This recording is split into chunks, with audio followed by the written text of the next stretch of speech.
মহাবিশ্বের ভেতর থেকে আপনি বুঝতে পারছেন সময় বয়ে যাচ্ছে, শুধু ভবিষ্যতের দিকেই বয়ে যাচ্ছে। সময় কখনো পেছনের দিকে যায় না বলে আমাদের এক ধরনের দুঃখবোধ আছে, কিন্তু আমরা যা দেখি সবসময় সেটা ঠিক নাও হতে পারে।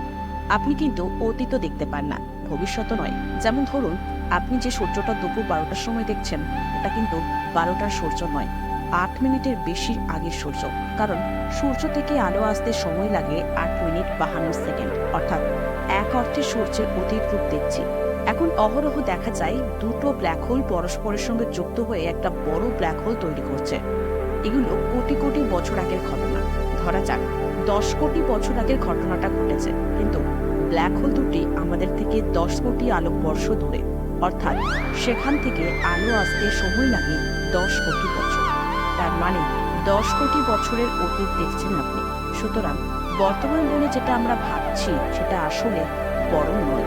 আপনি একটা হাঁচি দিন, আপনার বন্ধু 50 মিটার দূর থেকে দেখুন, 50 মিটার পাড়ি দিতেও কিছুটা সময় ব্যয় হবে। আপনার বন্ধু ঠিক ততটুকু সময় পর আপনার হাঁচি দেওয়ার দৃশ্যটা দেখবেন। এবার আপনি মহাবিশ্বের বাইরে চলে যান। বাইরে চলে যাওয়া মানে কিন্তু শুধু স্থানের বাইরে যাওয়া নয়, কালেরও বাইরে। মহাবিশ্বের বাইরে স্থান কাল ভেতরের স্থান কালের মতো হওয়ার সুযোগ পায়। তখন আপনার কাছে মহাবিশ্বটাকে একটা শঙ্কু আকৃতির অ্যাকোয়ারিয়ামের মতো মনে হবে। তখন আপনি যে মহাবিশ্বটা দেখতে পাবেন সেটা শুধু স্থানের মহাবিশ্ব নয়, স্থান কালের মিলিত মহাবিশ্ব, যার শুরুটা হয়েছিল মহাবিস্ফোরণের পর থেকে। তাহলে শেষটা কোথায় দেখবেন? বর্তমানে যেখান থেকে মহাবিশ্ব থেকে বেরিয়েছিলেন সেখান থেকে? সম্ভবত না, কারণ ওই যে বললাম, স্থানের বাইরে যখন গেছেন সময়ের বাইরেও চলে যাবেন। স্থান কাল মিলিয়ে আপনার কাছে মহাবিশ্বটাকে একটা খোলানো বেলুনের মতো মনে হবে। সেখানে আপনি বর্তমানকে একটা বিন্দু দিয়ে চিহ্নিত করতে পারেন, কিন্তু সেটা নিছকই একটা বিন্দুই মনে হবে। আপনি বিন্দুটির বাম দিকটা অর্থাৎ অতীত যেমন দেখতে পান, ডান দিকটাও হয়তো দেখতে পাবেন। সেটা মহাবিশ্বে থাকা আপনার সর্বশেষ সময়, যেটাকে আপনি বর্তমান বিন্দু বলছেন, তার জন্য ভবিষ্যৎ, সেই ভবিষ্যৎটাও আপনি দেখতে পাবেন। হয়তো মহাবিশ্বের শেষ পরিণতিটাও দেখে ফেলতে পারবেন। মহাবিশ্বের বিগ ব্র্যাঞ্চ নামে একটা তত্ত্ব ছিল বলছি এই কারণেই, এখনকার অনেক কসমোলজিস্ট এই তত্ত্বকে বাতিল প্রায় করে দিয়েছে। হয়তো ওখানে গিয়ে দেখলেন বিজ্ঞানীরা ভুল বলছেন, আসলে বিগ ব্র্যাঞ্চ হবে। তার মানে তখন মহাবিশ্বটা বেলুনের আরেক মাথার মতো দেখতে পাবে, যেখানে একটা বিন্দুতে শেষ হয়েছে মহাবিশ্ব।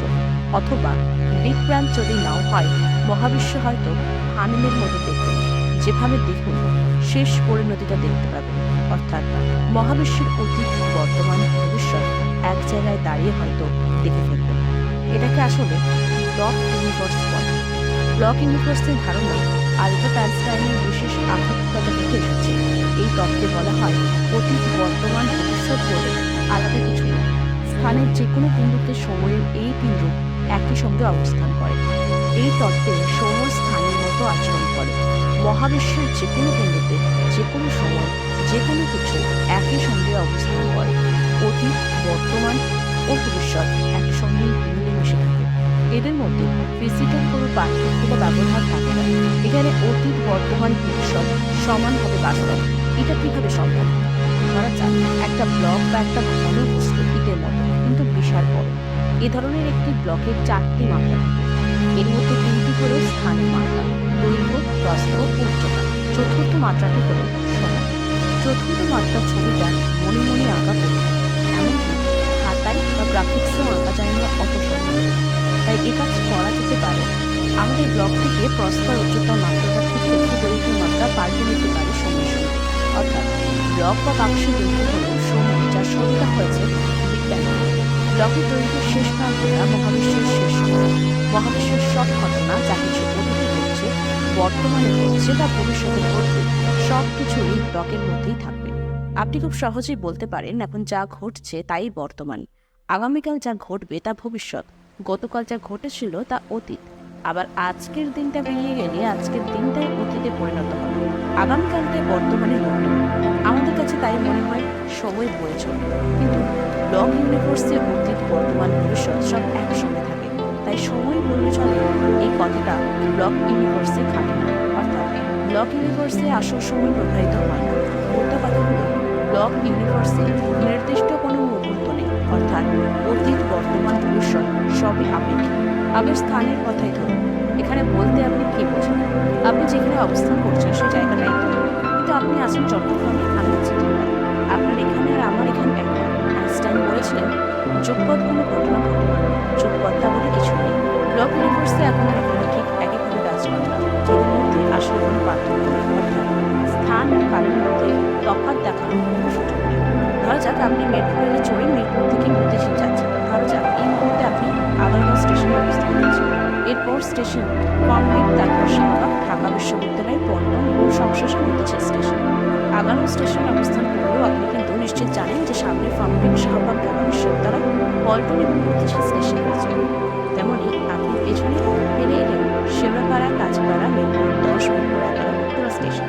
তাহলে সময়কে ওয়েভের মতো একটা মাত্রা ধরলে বর্তমানে পাশাপাশি অতীত ভবিষ্যতের অস্তিত্ব এই মুহূর্তে রয়েছে। আবার একটা প্রশ্ন বড় হয়ে দেখা দিতেই পারে, স্থানের মাত্রার হিসেব থেকে দেখা যাচ্ছে চাইলে আপনি যে আগারগাঁও থেকে সামনে ফার্মগেট কিংবা শাহবাগের দিকে যেতে পারেন, তেমনি আগারগাঁও থেকে পিছনের দিকে কাজীপাড়া, মিরপুর বা উত্তরার দিকে ভ্রমণ করতে পারেন অনায়াসে। তাহলে কি সময়ের এই রেখা ধরে বর্তমান থেকে ভবিষ্যৎ ও অতীতে ভ্রমণ করতে পারবো? ব্লক ইউনিভার্স তত্ত্ব বলছে, তাত্ত্বিক ও গাণিতিক যৌক্তিক কোনোভাবেই সময় ভ্রমণে আপনার বাধা নেই। নতুন নতুন ভিডিওগুলো আপডেট পেতে চাইলে অবশ্যই চ্যানেলটি সাবস্ক্রাইব করার পাশাপাশি নোটিফিকেশন বেল অন করে রাখুন। নিয়মিত আমাদের সাথে থাকুন। ধন্যবাদ।